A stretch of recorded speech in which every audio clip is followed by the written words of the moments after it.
All right. The podcast is now recording. Hey, what's up, everybody? Welcome to another GoPro clip show. This is episode number 3. If you were just joining us, thank you so much. Basically, what we're going to do is just show random GoPro footage of our primarily aquatic adventures here in the wonderful city of San Diego. And we're just going to kind of do a podcast on top of that. So the commentary may not necessarily correspond to what Today you're we're seeing on the talking screen. about prison rape. Okay, well, I kind of wanted to ease into it, but yeah, we watched a documentary called Turned Out, Assault Behind Bars. We will leave the link up so you guys can see this documentary. It's free on YouTube, but it's like we have to talk about it, so I don't even, I mean, the animal footage is fine, but this movie was... Turned Out is a documentary that they made in 2004. It's about sexual assault behind bars. It's mostly told through interviews. So they interview about 3 rapists, 2 are prisoners, 1 is a prison guard, and then they interview 3 or 4 people that got raped. It's at Limestone Correctional in Alabama, which they say is the poorest. That's like the first thing they say, I think, right? Yeah, and when you think of rape in your mind, it's like this violent thing. But a lot of these prisoners, fell in love. That was the interesting take on the movie. Like you were saying, you told me a second ago, like the entire... It makes it seem like that's all prison is, but it also... There's not really that many violent encounters, almost 0 violent encounters, and it seems like they all are both... It seems vaguely like... I don't want to say dating, but it seems more like that than it does seem like... It's not what you would think. I mean, just from neither one of us have been to prison before, but like that was my first thing that was like, it's not even really like what I would think would happen. Do you agree with that? It's also narrated by Danny Trejo, which is hilarious that they hired him to do that. But do you know what I mean? Where it doesn't really seem, it seems like it's more of... It seems like, well, I don't know, the security is the biggest... Because the security is just so lax. They're just hanging out in these communal rooms. People have weapons. People are drinking, and there's all these snacks. It seems everywhere. like a lot of partying goes on that they're just kind of blatantly filming. Well, I think it's a low security prison because they're working out. To me, like even the rooms with the bunk beds and stuff, it just looked like 6th grade camp, except for everyone's full grown and buff. And exactly. You see the guy. They have this thing. I can't tell if that's a reenactment or if it's actually happening, but they show people putting up the sheets so you can't see in the bunk bed. It starts off like every prison documentary where they talk about, hey, there's this many inmates in here, and they start talking about the inmate economy or whatever, which is them just trading snacks and stuff. Basically it is kind of like 6th grade camp from hell, like some twisted. That is a good way of... But yeah, you're right. The first thing they do after that is they do voiceover where they're making like pillow forts where I assume they're having sex. That's kind of the point. He puts the sheet up, and then you see him take his pants off like through under the sheet. Which I didn't get. We were talking about that. Is that a reenactment? If you watch the thing, please let us know. You'll see it right away. Is that a reenactment, or did they actually just film them having what seemed like consensual sex? They were just holding hands, and then they were kind of like, "Hey, you want to go in here?" So I don't know. That was question 1. So it does. And then it's all oriented around a guy who's getting raped a lot, and his name's Dave Mendenhall. No, not Dave. Well, Dave, yeah, but the first guy they actually introduce is Mark, who is the rapist. So they start off by being like... I guess Mark is the main protagonist, but Dave is the main guy that gets raped a lot. But then the way he talks about it, it's like not rape at all. It's just like... He kind of switches. Yeah. At first, it's like... Like I said, and I hate to say this, but it does sound more like a dating show than it does, especially when they talk about jealousy. Yeah. Well, so Mark is the first guy. Nice looking rockfish right there. That was cool, yeah. Mark is the first guy they interview, the raper guy. And he very charismatic, very articulate. You could just listen to this guy. Like, you understand, it's like, he's having like a sex, it's like a sex trafficking cult within the prison. And yes, you could see he's got very much so. Yeah, gift of gab. He knows how to talk. He makes you feel kind of safe at first with the way that Mark. His actual name is Mark, but for some reason they call him Mark. They take off the "la," but he is very charismatic, and he's like, hey, look, there's just the deal. If you can't pay, we're gonna have sex. And it's just the way that he says it's like, I mean, he seems like a fair guy. He seems like, do you know what I mean? I'm not like, but not that I would ever, but the way that it's like, hey, if you get in debt, the way that he explains it, I was like, okay, I mean, seems sensible. He seems like the representative. Well, even like the dude that he's raping says, look, he took care of me. He made me feel good. Oh, besides the rape, Mark's a good guy. He's like, whatever I wanted. Nobody's perfect. He was the only one in prison. He said it's hard to find people in prison that'll treat you right. And that's why he, was with him for so long. But weren't you saying, what did he say about you remind me of the line where he's like, I want to see him when I wake up every morning or something? That's what Mark said. Mark, yeah, so that's what I'm saying is like Mark is, they always say that about guys who get in trouble. It's like, if we could just put him into something else, they would be great. Because like I could see him being a writer, being like, he has interesting thought processes, Mark does, because he's like, at the end of the day, he does frequently reference romance. And then so they interview Mark, and then after that they talk to the warden, and the warden's basically like, yeah, I mean, the inmates, they keep busy lots of different ways. One of their ways that they do that is they rape each other, and they have sex with each other a lot, but that's just prison for you. And then that's kind of all you see of the warden. He just kind of quickly says that's all they show, and he says, us letting them do whatever they want kind of gives us the element more control. He says that. So yeah, he's kind of just like, hey, very laissez-faire. That the thing about it is also, it just seems like it's capitalism run amok. Yeah, that's the subtitle there, is capitalism run amok. Like, it's very just I got more candy than you, so I'm gonna be able to do whatever I want. I'm sorry, that's just the way it works. At a very base level, that's it. Well, see, that's what I was finding interesting too, is they were trying to make it seem like prison rape is a bad thing, but nobody in the documentary, their level of intensity or frustration with the situation never went beyond like 2 out of 10. They were never once. The way the prison guards just like, yeah, I mean, well, I don't know what to tell you. People have sex with each other. What do you want me to do? Stop it? That's what I didn't get. So then after that, that's when they introduce, what's his name? The main guy. The main rape victim, I guess, but he's kind of a participant. The guy who got raped by the prison guard, or the guy who... No. We haven't got there yet. The first guy. The blonde guy you were just talking about. Dave Mendenhall. That's when they bring up Dave Mendenhall. And Dave talks about it, and he's like, I was kind of nervous at first. Dave definitely seems like he's not happy about what's going on at first, but he's not like disgusted by it. For sure he's not. He does, just the way that he approaches it, and the way that they also say that they find each other attractive. So it does kind of seem like...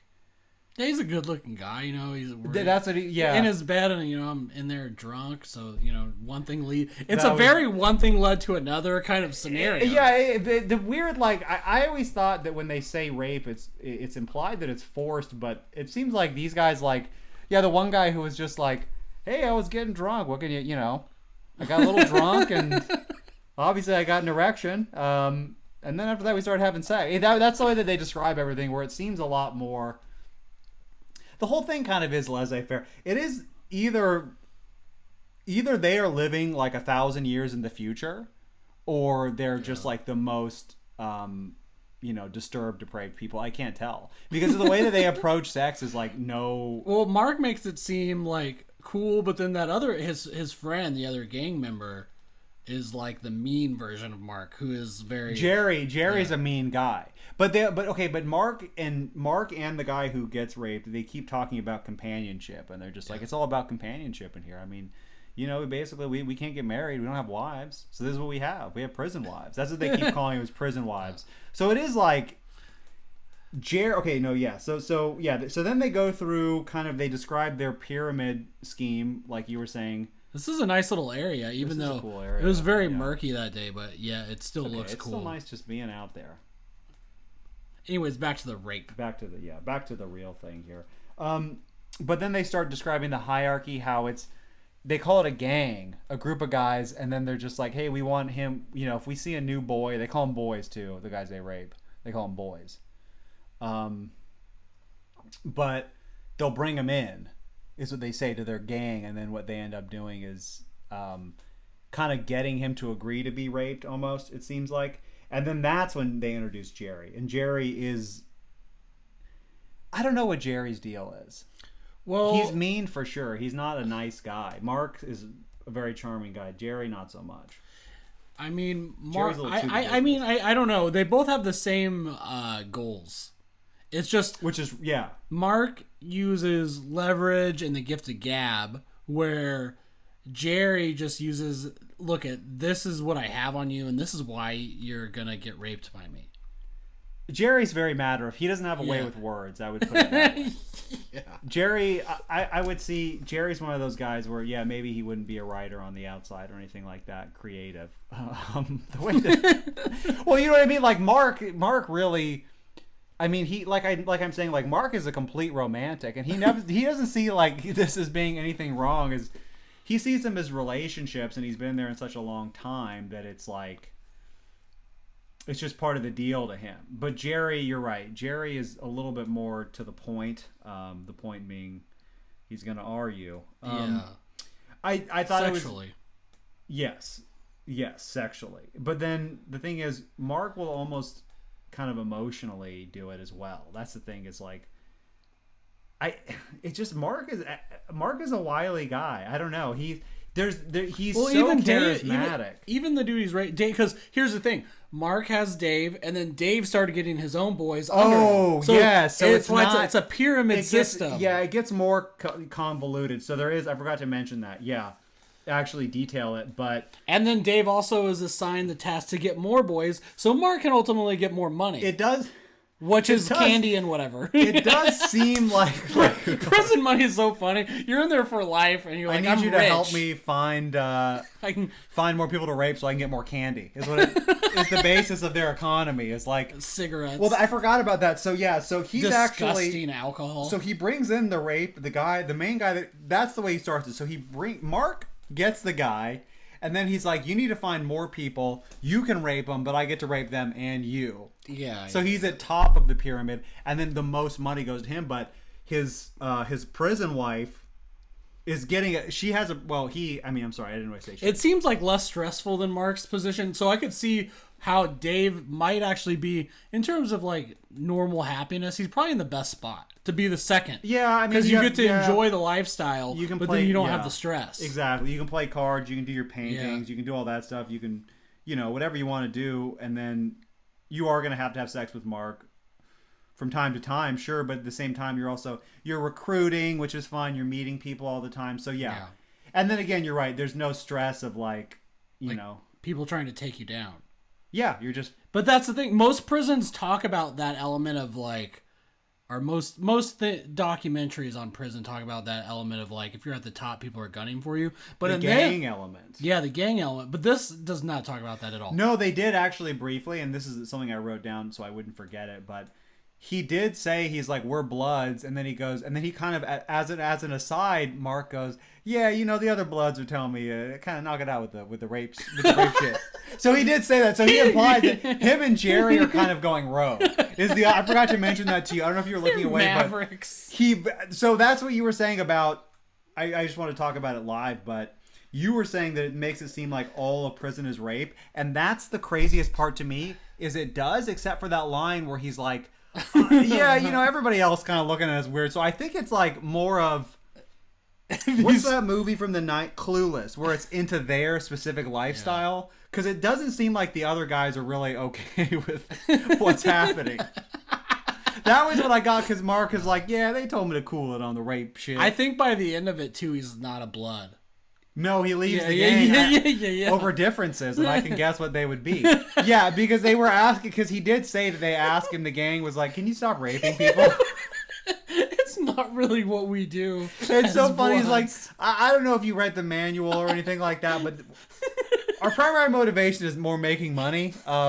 He's like, yeah, candy. And he goes, no, not candy, like cash money. He's like, well, yeah, I mean, I just get my candy and I rape. I mean, I thought that was the life of a gangster. Like, can you Because he did imply that they were not. The other gangsters told him and Jerry to knock it off. They were It's very funny when a criminal organization comes up to you and they're like, "Hey, do you mind just stopping?" Because he was like, "It's got to make us look not really great."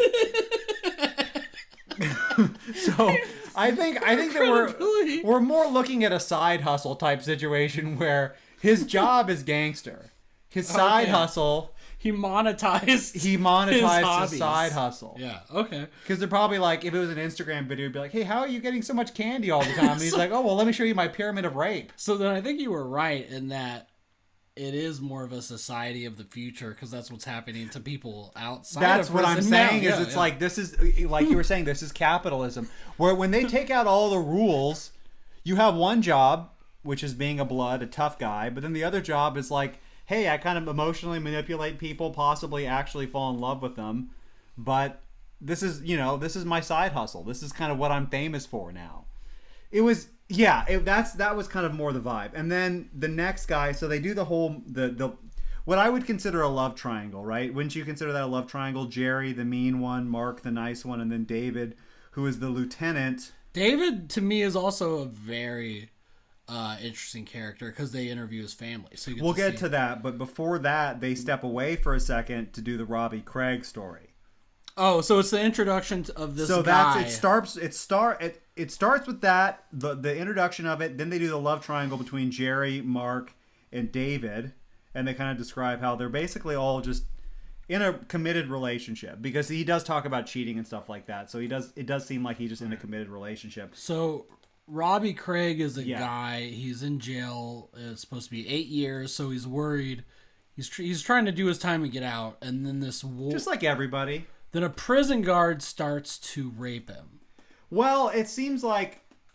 Well, his initial story is the guard when he's like, "Hey, bend over and cough," one of those like check room scenarios. He went, He goes, "Oh," like he kind of moans. So this prison guard is. I think this is immediately. Yeah, he's immediately scoping him out, saying this is the guy that I'm gonna rape. Yeah. I don't understand how he picked him, but it does seem like immediately this is what the prison guard is thinking, because he's saying it when he's doing the little thing. He's basically like feeling him up, kind of. And Robbie Craig, the prison guard, after that asks him to give him a blowjob. He pulls him aside and he's like, "Hey, will you mind sucking my dick?" The way he kind of brings it up. He said, so he goes in there, he has his penis out, and then he asks Robbie Craig, our guy here, he asks him to lick it. And he does say lick it. Yeah, he says blow. But then, it's weird how graphic, because like most things, like most people describing this scenario would say something like, "And then he forced me to perform oral sex on him." But, Mark gives a real, Robbie gives a real play-by-play. Yeah, he's like, "And then he pushed my head down, and then he ejaculated on my face." My face and mouth. Yeah, he is very specific. He doesn't say it in a sad way either, though. It's just like the whole documentary of like, and then he ejaculated on my face and mouth, and if I was in a free world type scenario, I would have been able to defend myself. No, the first thing he says is not defend himself, but he says, if I was in a free world, I would say, "Hey, stop." Yeah, or I would walk away.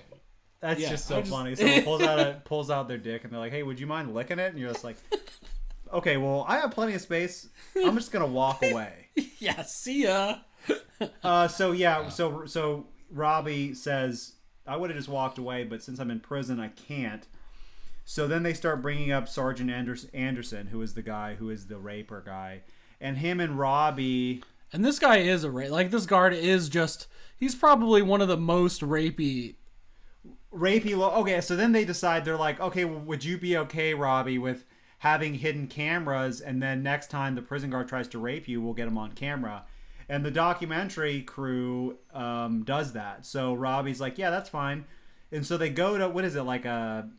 It looks like the workroom that he described, because the first time he got raped by him, he was supposed to be hanging Visqueen somewhere. So it looks like some kind of workshop area, and like the warden sees he's alone in there and goes in. And that, So then that's when Sergeant Anderson comes in. And then also because the first time he was describing it, he's like, "And I was so into my work, man. Like I wasn't even thinking." And I remember him being like, "Look, I don't care, prison or not prison. I'm a hard worker." And it's a resume. Exactly. Hard work. Oh yeah, I would hire a guy like that who's like literally the threat of rape wouldn't distract him from doing his job, his menial job. So that's good. But yeah, so then they do the undercover scene, which I think Robbie is giving commentary to or describing what's happening. And he's like, yeah, I thought that they would just come in and stop it right away, but they didn't. And so it starts off with Sergeant Anderson kind of kissing Robbie, and they kind of kiss each other, and he's like, pushes him away. And then you can see Robbie kind of look over at the camera like, all right, you guys are going to jump in? And they don't. And so he's like, all right. And he kind of keeps looking at the camera. And then Sergeant Anderson pulls down his pants. And it's YouTube, but they do show his dick, which Blaze pointed out. The blur moves. Like, it's not exactly... Yeah. They put the blur in one place, and then his dick moves. And they're like, well, close enough. It looks like they did it as like a comedy joke where you have like the censor. Yes, exactly. And then they move, yeah, and then like they were trying to be funny. Yeah. So he moves, and then you see his dick, and then the people rush in, and the prison guard's like puts his hands up, and he's like, "What? Not me!" And so then they kind of go into the story about what happened to Sergeant Anderson, and they were like, "Yeah, he got fired." That was it. They were like, "Oh, prison time? No, I mean, you can't be doing that at work." So they probably, if all that we're seeing is true, maybe they just didn't have enough evidence that it would, like, they could have What more evidence would you need? Well, they could have just been saying that it was like a consensual thing. It looks consensual with the way that they're kissing each other and stuff like that when he first breaks in there. Okay, to be fair, yeah. So he fires him, and then they interview him, the Sergeant Anderson. Regardless, he still should have went to jail because is an inmate. Yeah, oh, for sure. I think this. Yeah, I think that any prison guard that does that should go to jail. Yeah, but they interview him afterwards. Remember, they are like, I guess he becomes a fishing guide. So they're like, yeah. So Sergeant Anderson got fired and he became a fishing guide. And then they interview Sergeant Anderson. He's like, I don't understand why I'd be betrayed like that by somebody I'm trying to help out. He doesn't say how he's trying to help him. No, but he does say that. He just says, somebody who I was trying to help out betrayed me. And by the way, I do think that it was rape and it wasn't consensual. It's just, I'm just trying to look at why he wasn't in jail. I agree with you. I think that Mark and Jerry and that other guy, they don't know what, because you gotta remember they're in like the worst part of America, really, if you think about it in terms of education and opportunity, which is the Deep South. They've never heard of, they don't know what gay people are. They don't know any gay people. They don't understand that these guys, that they are just gay and they enjoy having sex with men. No, I'm not even trying to be funny though, because like literally like he's like kind of coercing him into doing it, but it's also like they are, and then everything is like, yeah, this is just like back in the free world, like just like having a woman. Yeah, exactly. Like he doesn't like Mark doesn't understand that he just is attracted to men because he constantly talks about how men are hot. He just doesn't get it. He's just like, well, it's just a prison thing. But so then after that they go back from Robbie Craig's story, and then that's when they go to Mark's parents, who they interview, and then they're basically like, they go to his farm or something where he's from. Yeah, I mean, his dad's playing the guitar and his grandma's like homemaking. And then they're both just like, and they're interviewed separately. I don't know if it's the same house.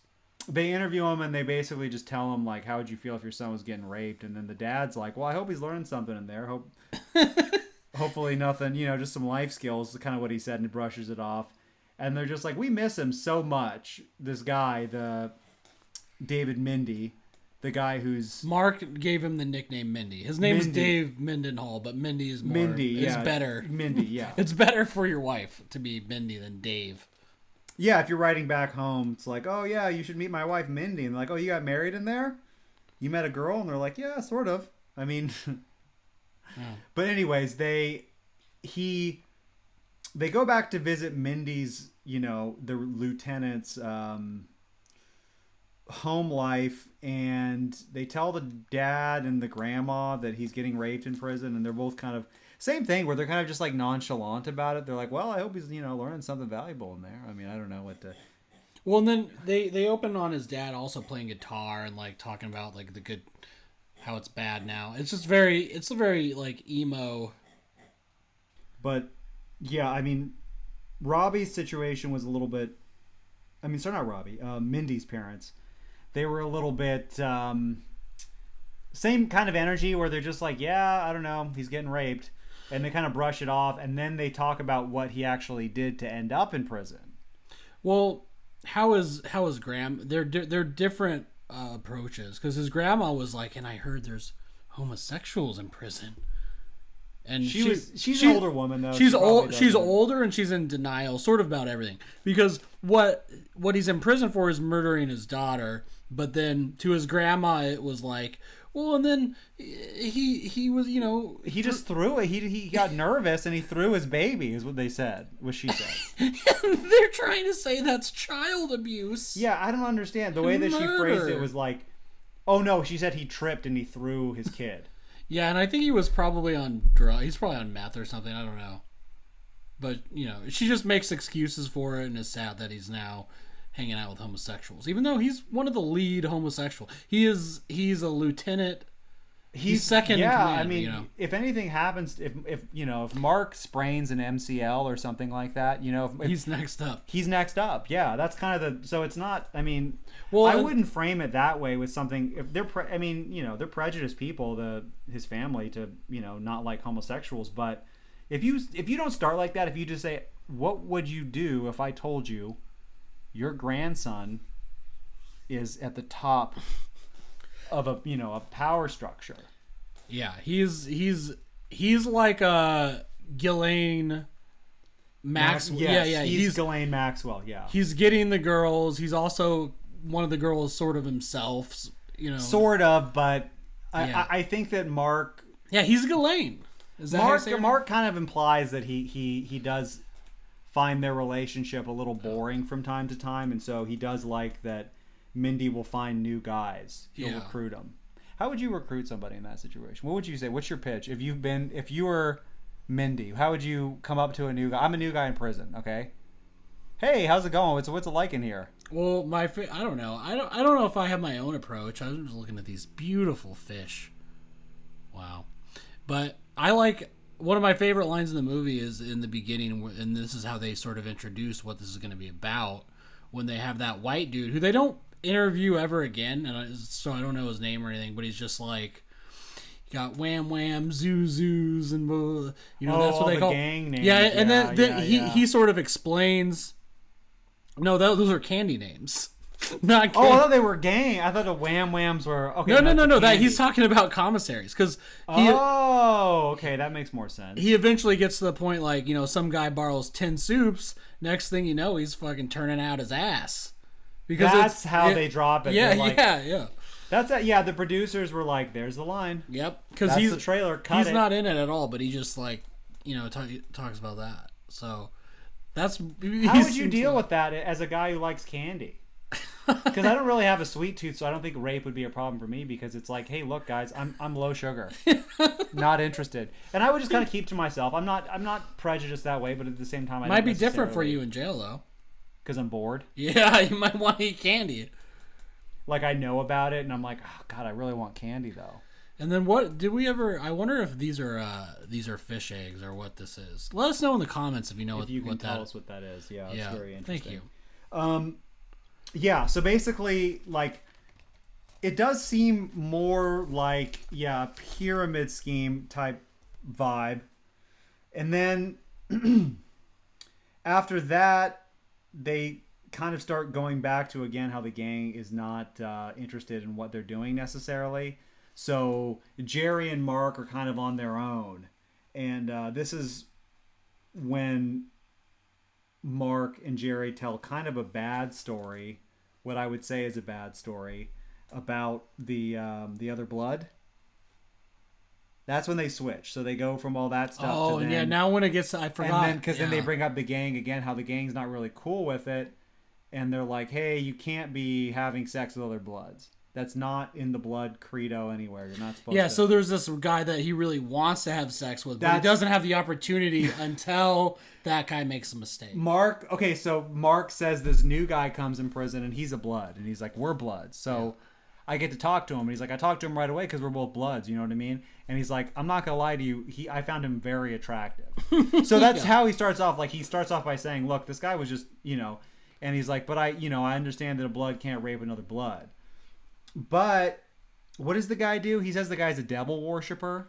So he brings up satanic stuff. There's two things. The first thing is they're playing basketball. He throws a basketball over the fence, and they were about to kill him, but then he gets together with people to stop him from being killed. They're like, no, he's one of us. He just gets upset. So that's the first thing they do. And so then the guy's interested. Yeah. And the other gang member, the blood. And then the second thing is it's football day. Everyone loves watching football in prison, right?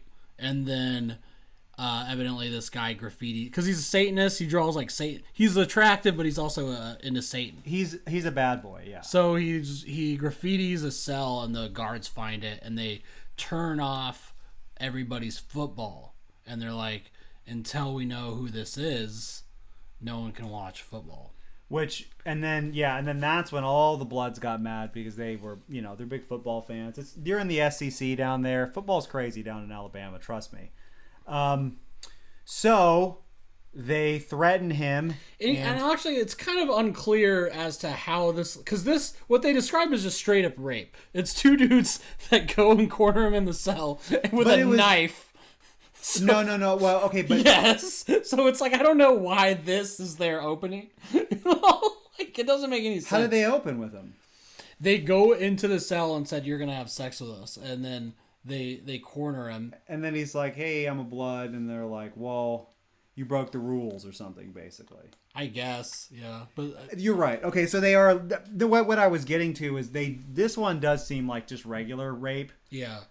Because the guy doesn't want to be. He is also being interviewed, so he's telling his side of the story, which is funny, the way they planned it out, because they get first the perspective of the rape. Nice job picking up the trash. Yeah, no problem.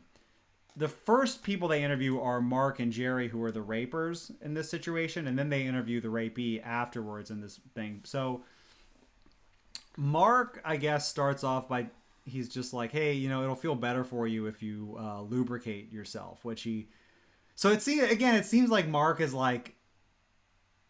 Well, no, because it also that's another manipulative thing, because he said you need to put this grease in your ass. Yeah, he says A word hole and F word yourself, and he said because then if the prison guards find out and he has grease on his finger, he can. Then he could lie and say, "Oh, he greased himself up." So Mark is a rapist. Yeah. Mark is for this. Just him and Dave had a connection, but this is just straight up rape. Yeah, that's the tricky thing about Mark. So yeah, Mark. At first, you think you have him kind of pinned down as a guy, and you're just like, okay, he's a gay man who's having consensual relationships in prison. But then it does seem like this other blood. But I think it's because they're both bloods. You know what I mean? He has to break the game. He feels rules. entitled. It seems like a different situation. I don't know if he's. So then, because then Mark is raping him first, and he's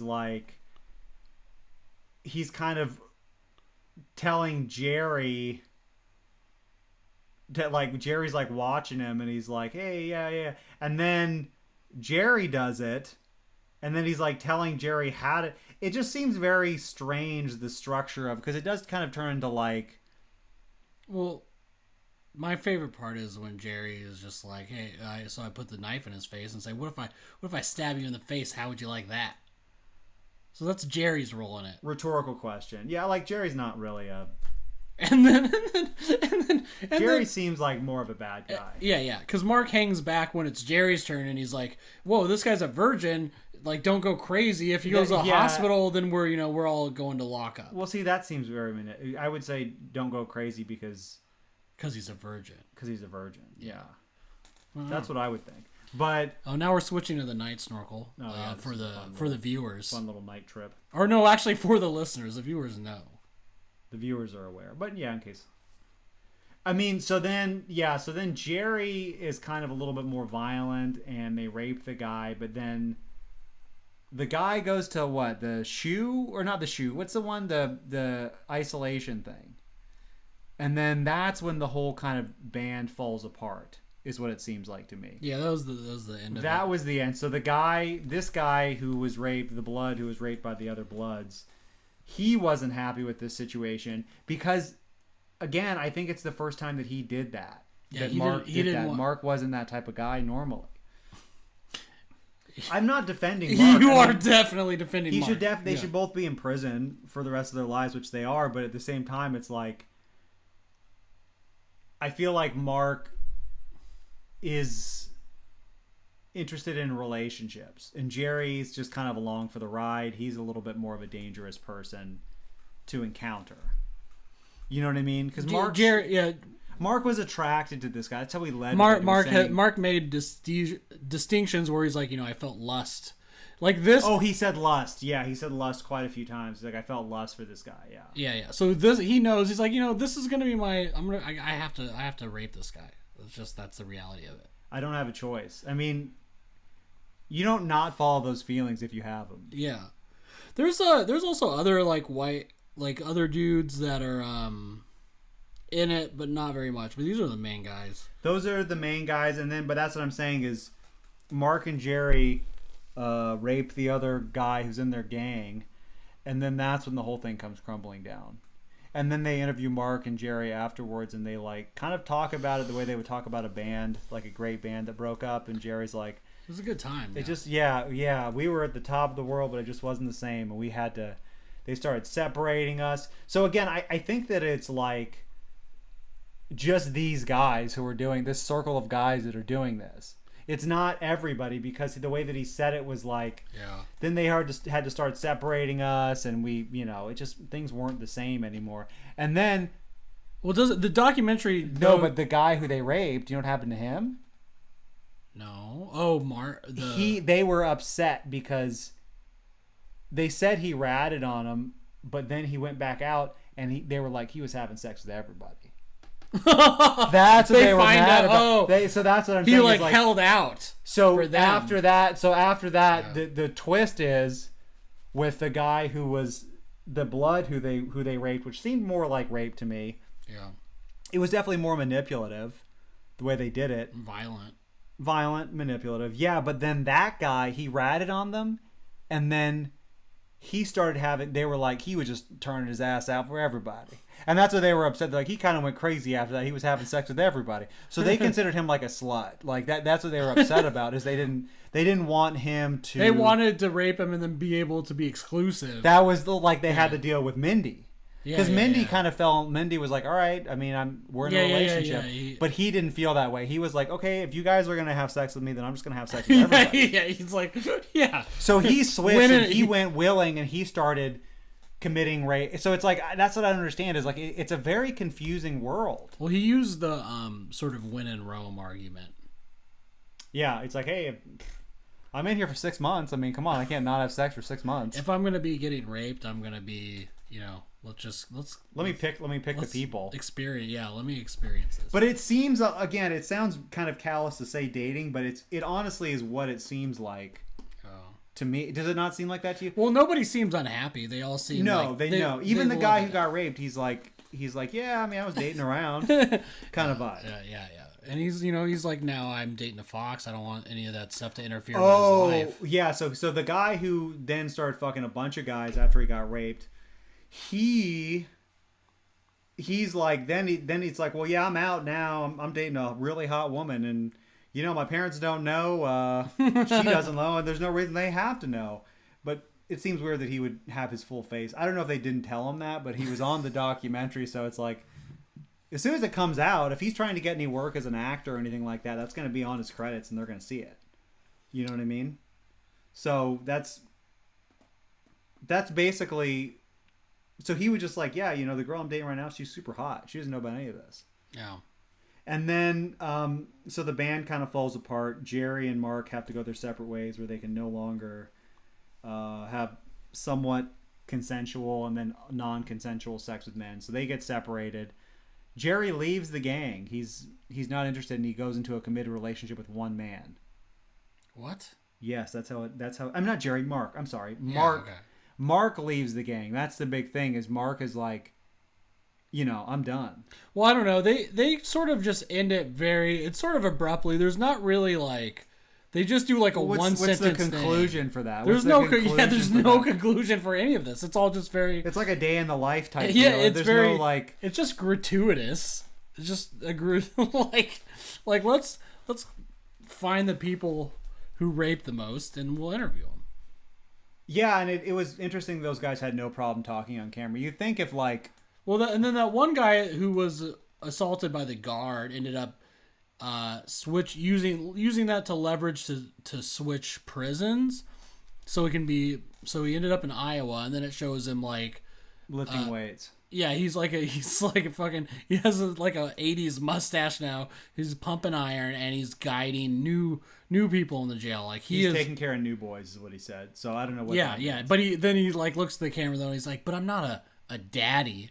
You know, I'm just showing the new people the ropes. So here's my question. Just based on other prison documentaries and what we've seen, is this... I thought this documentary was terrible, and it was, gratuitous. It was insane to me that these people that were just prison rapists would be so open and willing to talk to the camera. Terrible why? I don't think it's... I think it's terrible if you're looking at it for information. Or what do you mean? Point. What information or point could be gained from... Oh, I guess you're right. That's what I'm saying. That's why that's terrible. But in terms of just pure entertainment, this is like a 90%. Entertainment wise, yeah, no, it's definitely, the entertainment value of it is up. The producer definitely kind of knew what look he was going for. It's funny that it's like, it's kind of combining like a prison show with also like a reality sort of feel, like a dating reality show. Yeah. The two things I got, which is very interesting. And then it seems like about an hour in, he's like, all right, well, I mean, that's that. And he just kind of is like, okay, Mark's not in the gang anymore. He's in a committed relationship. And Mark just rides off into the sunset. This one guy is a full-on woman now. This guy... One of the rapists becomes a woman. So, I thought it was Mark, but then watching it again, I guess no, it's different. Eddie. Eddie, who they didn't really even talk to that much. Was that the dude in the HIV unit? Maybe? That's the only person I can think of. Oh, the one... Yeah, that was Eddie. Yeah, so he's when he seemed like normal, like he wasn't like, so it makes more sense for him. When I first watched it, I thought it was Mark, and it was like way out of left field. Yeah. Okay. So is that just part of being a gangster? Because I always thought that, I mean, California prisons, they don't do that. They don't rape anybody. That's what you've heard from people in the prison. Yeah, people who I said have been there or who have been there, but like you can hear interviews like that. They don't do that. That's what I'm saying is like, and it doesn't seem like this prison really does either. And it seems like they focused on... They just found the guys who do. They found the guys who were like, they put up a bulletin and they were like, hey, are you raping in prison or are you being raped? Would you like to talk to the documentary crew? I don't understand. What's the incentive for them to talk? I mean, you're in prison, you're bored. You're like, who cares? Like, yeah, I'll talk. Just to break in the monotony. They're probably on some level like, they seem a little bit narcissistic. Oh, you're really going to go out there on a limb and call those guys narcissistic, those prison rapists? Yeah. You think they're not considering other people's feelings and they only think about themselves? I don't know about that. The way that Mark described having sex with the blood, the guy that he was into, you're right. He did say, didn't he? Yeah, he was like, "Oh yeah, if they find grease on your fingers, then they think that it's consensual." Well, he said that was an old prison trick. Yeah, dating back to the 20s. Yeah, since the beginning of time. They're just a one-room jail cell. You're in there overnight.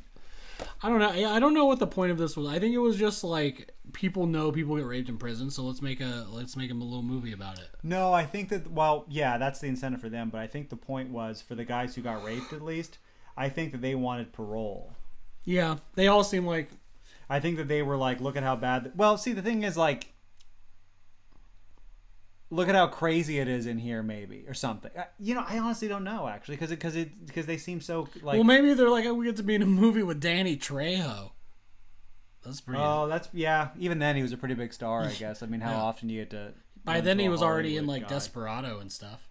That's got to be fun. But then you find out he's not even showing up; he's just doing the voiceover. Yeah. That's got to be so funny. Like, what an interesting job for Danny. They're like, hey, you've been to prison, right? You want to just read over some video? We just need you to do voiceover for it.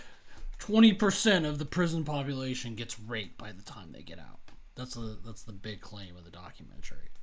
20%? Do you think that's a lie? Or do you think it's the truth? That has to be a lie. There's no way that 20% of people are getting raped. It's not... Is this prison specifically or just all jails? In prison. is what they said. I went in because I had to pay a fine and I got raped. That's how bad it is. I got raped. I got raped at the court. That's the worst part of it, dude. Like, if you get a short sentence, or God forbid, what if you're actually innocent? And then you go in there and then you get caught up in this this pyramid scheme. That's more what it seemed like to me, was a pyramid scheme documentary. But there really was no point to actually like why it was made. And we're back. We are back. We just had to take a quick break. What I was about to say was there was a lot of things about this documentary I didn't understand, to be honest with you. Now that I'm reflecting, Mark seems like a liar. So I had to talk to Miles off stage, and don't say that. I had to get him on. Didn't. I had to get him on the non-rapist side because he's very. No, that's not what I'm saying. I'm saying I thought Mark was a charming guy, and to be honest with you, that's kind of the danger of him, is Mark will talk you into stuff. Yeah, okay, that's true. He'll talk you into whatever. That's what they say about Mark. All right. Well, the point is, if anyone at home has been in a turned out situation, go ahead and let us know in the comments. Let us know in the comments if you were raped in prison. Just write it in there. Just say, hey, my name's so and so. We want to see how it really is. First and last name, so we can look you up online to make sure you actually were in prison and you're not just trolling us. Put your first and last name there, and then just tell us if you were raped in prison and what your experience was like and how accurate the movie was. I want people to watch the movie and then let us know if you were in this situation, if you were in a semi-consensual relationship in prison. What's it all about? Is Mark a good guy? Is Mark a bad guy? This to me is Love is Blind. Really, this is the real Love is Blind. This stuff where it's like, I don't know. I'm really. Love is blind when you're confined. There you go. That's an alternative name to Turned Out Sexual Assault Behind Bars. That would be our sequel, maybe. I was telling you about it, but maybe we could, if we could get enough guys who are interested in doing a second documentary, we could make one. We could go down there. We could fly to Alabama. I'm sure the tickets are cheap. Well, just talk to this new group. See what they're all about. Let's get back into comedy. I thought that's what this all was. No, this was a deep dive into the realities of being in prison. And we are responding to a serious documentary on the horrors. Depends on how you look at it. Not a horror for everybody. I'll leave it there. I'll drop it at that, but I'll say... Hey, everybody, watch Turned Out and then let us know what you think in the comments. Please watch Turned Out. We'll do a live watching if we have enough people. You guys can come to my house and we'll all watch it together. Okay, well then, what did you... I don't know. We do need to actually do some channel stuff. We need to change our name because... Well, we started out as the Crypto Kings, and then another YouTube channel made the Crypto Kings, and because it was actually about crypto, it became way more successful than us, like way more. Hundreds of thousands of followers, pretty much overnight. Yeah. We had the Crypto Kings name first. They made it afterwards and made it specifically a Shiba Inu channel, and they just skyrocketed. And now somebody else took GoFund us. So I guess the problem is that our YouTube style is so into, I guess, parody that people think that we're satire. Satire? Okay, satire. We're satirist. Whatever. The point is, we got to figure out a new name. I'm thinking Blaze Tricoli Media. Miles. Something with my name probably would be better because, I don't know. The name Blaze Tricoli. Blaze and Miles has a pretty negative connotation. Blaze and Miles, variety. Well, see, that's the thing is, like, it's hard to... I hate everything about YouTube except the fact that we can put stuff up for free. That's the only thing I like about it. Other than that, it's like, I hate trying to play these dumb little YouTube games where we're trying to please an algorithm and not real people. Yeah, not the... I mean, most of our audience is in India. That's actually, yeah. Thank you. Shout out to our Indian fans. We are learning Hindi. We will do a whole podcast in Hindi. We won't do that. We're not. Probably 3 years from now. I can I can safely assure you, if you hang on with us, 3 years from now to the day, we will do an entire podcast in Hindi for our fans in India. There's actually like 32 languages spoken in India, in case you didn't know. So I believe it's Hindi. If it's another language, please let us know in the comments below. Obviously, we wouldn't want to spend 3 years learning the wrong language. That'd be bad for everybody. I think that they speak English, so we could just, like a lot of them, so we could just keep on with English. They got a good education over there. Look I at know that they do. They have a beautiful better shark. education than us. That's a great looking shark. Yeah. I was just saying that if you prefer, would it be cooler to you if you're in India? Would you not be like? I always think that people in other countries love it when Americans become less stupid. They get their eyes light up. Have you ever seen those videos where it's What like, do you mean become less stupid? How was that mean for us? white man speaks perfect Cantonese, and it's literally like the way that they see Americans is so bad that if you spoke Hindi, they would be like, "Oh my God, this is just a." There's 1,000,000,001 people like me now. Do you understand what I'm saying? That's the difference. Is because in America we're just seen so poorly across the world. Everybody thinks we're idiots. Do you think that our videos are helping or hurting that that image? Helping. Yeah. Helping because we're being honest and we're saying, hey, look, I don't know everything. Prison rape. I Yeah, didn't but- know anything about prison rape until I watched this documentary, and now I learned a lot and I have more questions. But Maybe- now I'm going to research on my own. Maybe the podcast is doing that, but our videos aren't. And they're mostly watching our videos. I don't think any Indians so far have listened to the podcast. Native Indians. What? Americans. You mean? We're talking about the country, India. Oh. Okay. Well, yeah, then I don't know what definitely. you're talking about. Yeah, I mean, what was I going to say about Indians? Okay, but probably would make Americans seem stupider, but I think they enjoy that. That's probably why they watch it, because they think it's funny that Americans are doing such stupid things all the time. That's Not the us, rest of though. the world. No, but yeah, for sure we are a part of that, doing dumb shit. There's the rest of the world doesn't understand Americans, and they don't like us, and I don't blame them, frankly. Yeah. And that's why they would like it if we spoke in Hindi or something else, because they would All right. Well, show that we have the capacity. Can you do your just talk how you think Hindi would sound? No, because Can that you will just come do- off a little racist. That's what I don't want to happen, because if I don't know the language, then I'm just going to be basically making noises that sound like what I think the language sounds like. You don't think that they would respect the attempt to sound and to fit in? If I knew one word in Hindi, then yeah, but I don't know any words in Hindi yet. No, so I would basically. Well, just be okay. doing So what do you think one would sound like? Well, You it know, would. there's probably some foods you could think of. American foods. Let's not do this, because I don't want. No, nice try, but I'm not going to fall into your little traps of trying to say something in Hindi and then. Well, I mean, But I'll learn it. I'll learn whatever language. If you're in India right now and you want me to learn an Indian language and it would make you happy, tell me what the language would be that would be appropriate. Because again, there are a lot of languages in India. India is an incredibly diverse place. Okay, so the thing that I want to do is get the most commonly spoken language, which I think is Hindi, but I could be wrong. All right. Well, I mean, I don't believe you, but let So us that's why I'm not going to do the voice. let us know in the comments what what language Miles needs to learn from the country of India. I would love to go. Fair enough. All right. Yeah, I would love to.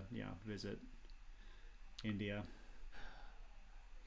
I wonder if they have situations like that, and it seems like an American prison thing that turned out people. I feel like if it's a poorer nation, the prisons are normally far worse. They're worse, but it doesn't seem like there's rape. It seems like they're more like... I don't know anything about foreign prisons. You haven't watched those shows about it? The documentaries about foreign prison? There's one about like Latin American prisons where it just seems like it's so corrupt. Like Pablo Escobar lived in like basically a palace that was in a prison. And they would fly in girls and stuff like that. It just seems like... What is that stingray doing? Oh, he's burying himself. Just hiding, you know. He got scared of you because your massive frame. Thank you. It's not an insult. I don't know what that...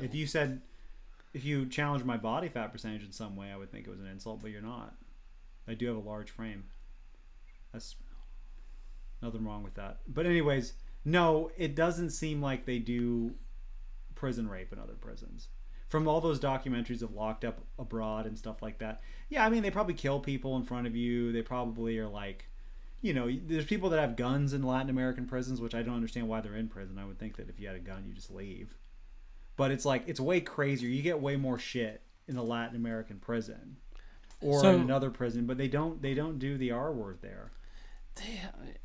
Everyone R words. That's the whole point of like, not in prison. Not that's the only place they don't. No, it's actually a different connotation. The whole point if you go to prison of finding out about all this stuff is that like people R word, even, you know, especially people in Hollywood, and then in prison people got to R word even more. They don't have to. I don't understand what you're saying. They everywhere R words. The like, let's say all the Catholics, like the priests, rape people. I mean, R-word people, right? And in Hollywood, the producers and like the people with money and have power over film. That's so different than the prison situation, though. In prison, the guards R-word people, and then whoever has the most candy R-words people. It's everywhere in the world. It's only. And you know what? I bet that that's how the United States government works too. It's just, you know, Biden R-words people. He's the top dog. Yeah.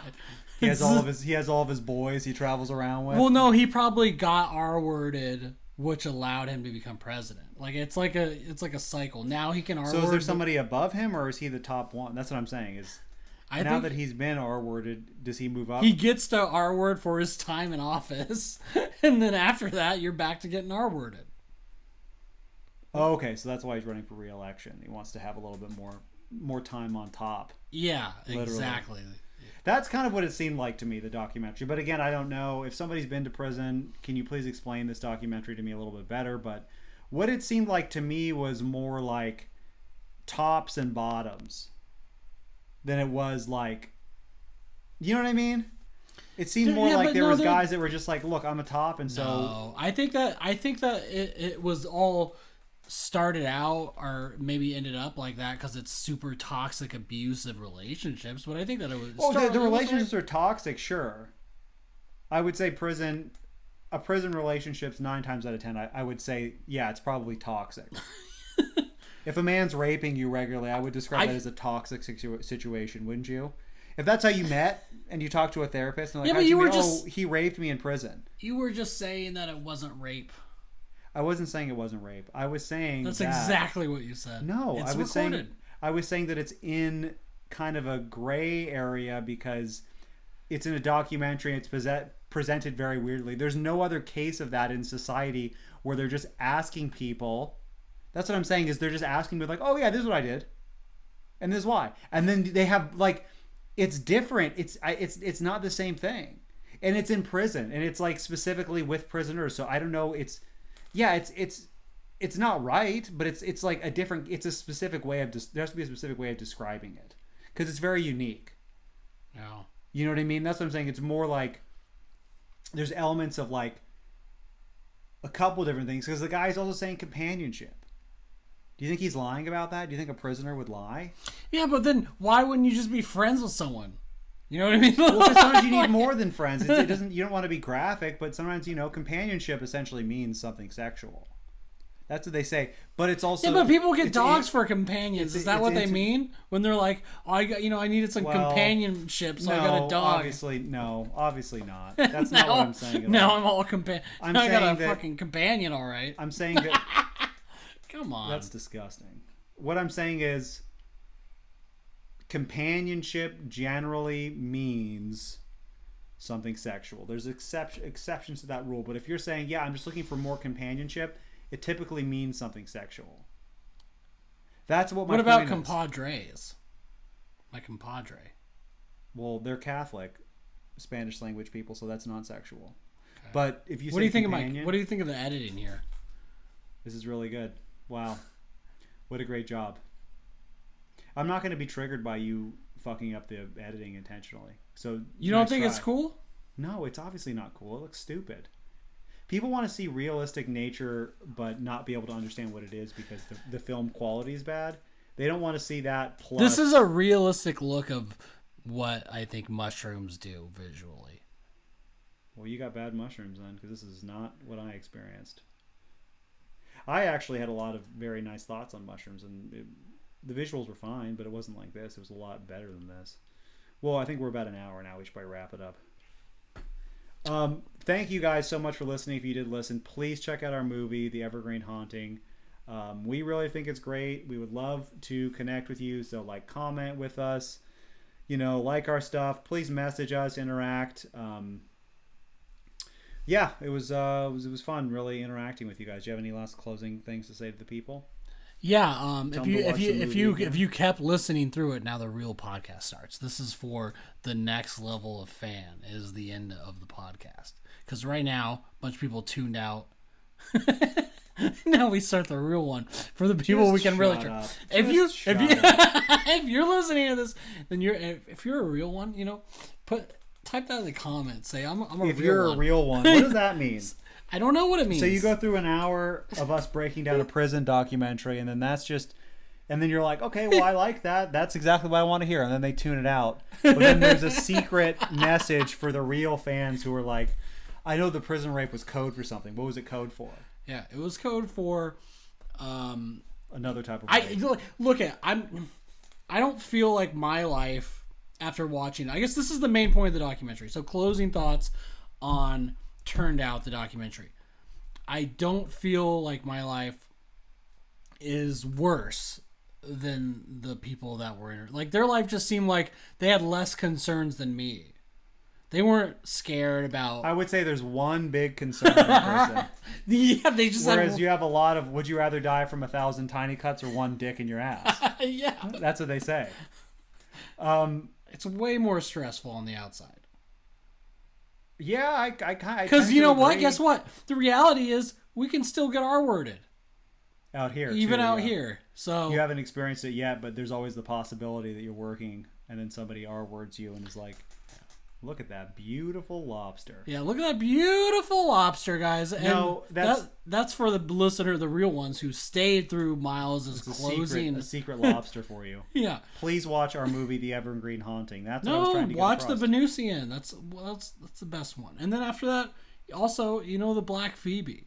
And watch the Evergreen Go back, Haunting. watch our older stuff too. Watch the Evergreen Haunting. If you like the Evergreen Haunting, then watch other stuff that we do. But I would say start with the Evergreen Haunting. If you are like, let me see what these guys are about. And also, didn't you do some Instagram polls? I did, but you told me not to say them. I didn't tell you that. I said you just called me a racist. I didn't say not for you to say it. So you're bringing it up now. Yeah, now we're getting into the real thing. Now that we got 6 minutes to wrap this up. Okay, so watch our movie again. Bring up what's your answer? I thought you had people answering questions, and then you're not. I did. They were. I said. I asked if I made it seem like Blaze was a racist. Yeah. Wink, wink. Made it seem like wink, wink. But anyways, I did a poll and people responded to it. One person, I said ask a racist, and one person said, do racists like boobs or butts more? I'm not a racist, so I can't answer that. But probably butt. I think boobs and butts are ethnic, so they probably like ankles or something. I would assume a racist is. Oh, if you're racist, a white person. Yeah, they don't like. Ankles. Yeah, they would like ankles or faces or something like that. So they wouldn't like. So what's the whitest? I think ankle is probably the whitest body part. Yeah. In terms of feeling, not like actual ankle color. or leg or thigh. That's a very I'm a white guy and I want people to know I'm a white guy. Thigh has some edge to it though. I guess you're right. Just ankle. Yeah. That's definitely like a white guy body part that they're attracted to. Yeah. Somebody else took it very seriously and said that you shouldn't, because I said it was about the farm workers, the Mexican farm workers, that Blaze wanted attention or something. That's how I phrased it. But anyways, they took it seriously, and they said that you shouldn't eat if you don't respect the farm workers. Banded guitar fish right there. Pretty cool. What do you say to that? Do you think you should eat if you don't respect that? I wish I could stop eating, man.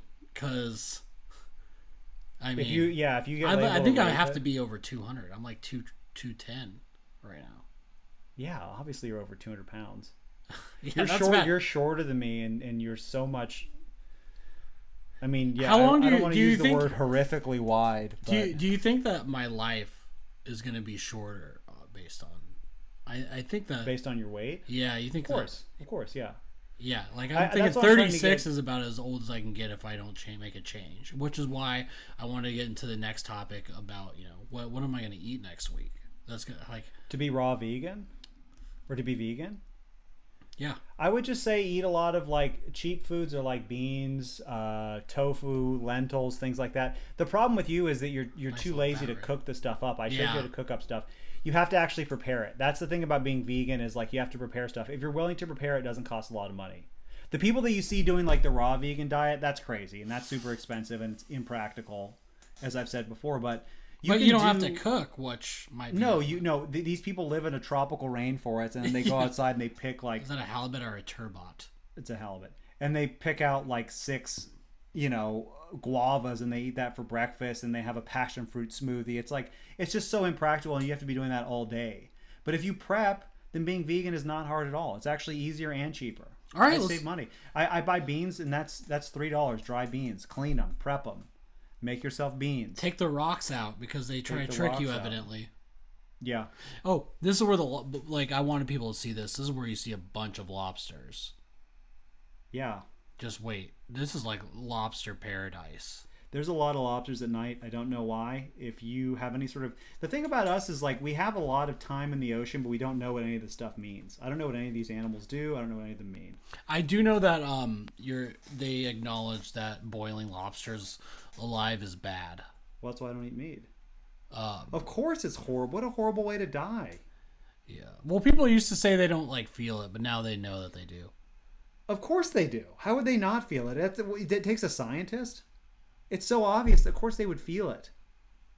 Yeah. Well, have you ever been boiled for like 10 minutes and you didn't realize it? Slowly until I die. Has that ever happened to me? And you're like, oh shit, I'm being boiled. Oh, wow. Well, I mean, if you're in a hot tub after a while, you start to feel it.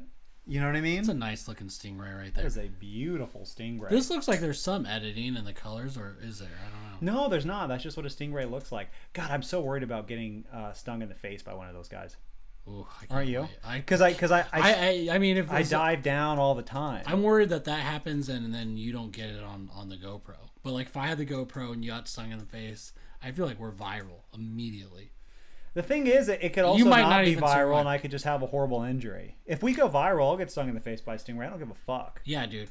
But no, it would go viral. But then I wouldn't want you to survive either because I want all the money and all the fame.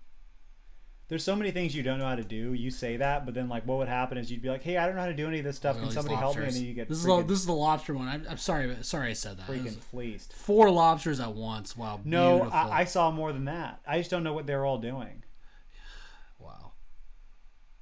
All right, guys. Thanks for hanging in there. I really wanted you guys to see multiple lobsters. I didn't want you to watch the GoPro clip show and be able to say they didn't show enough lobsters, because I think now easily you've seen enough lobsters. Please watch our movie again. Thank you guys so much. Have a great rest of your day.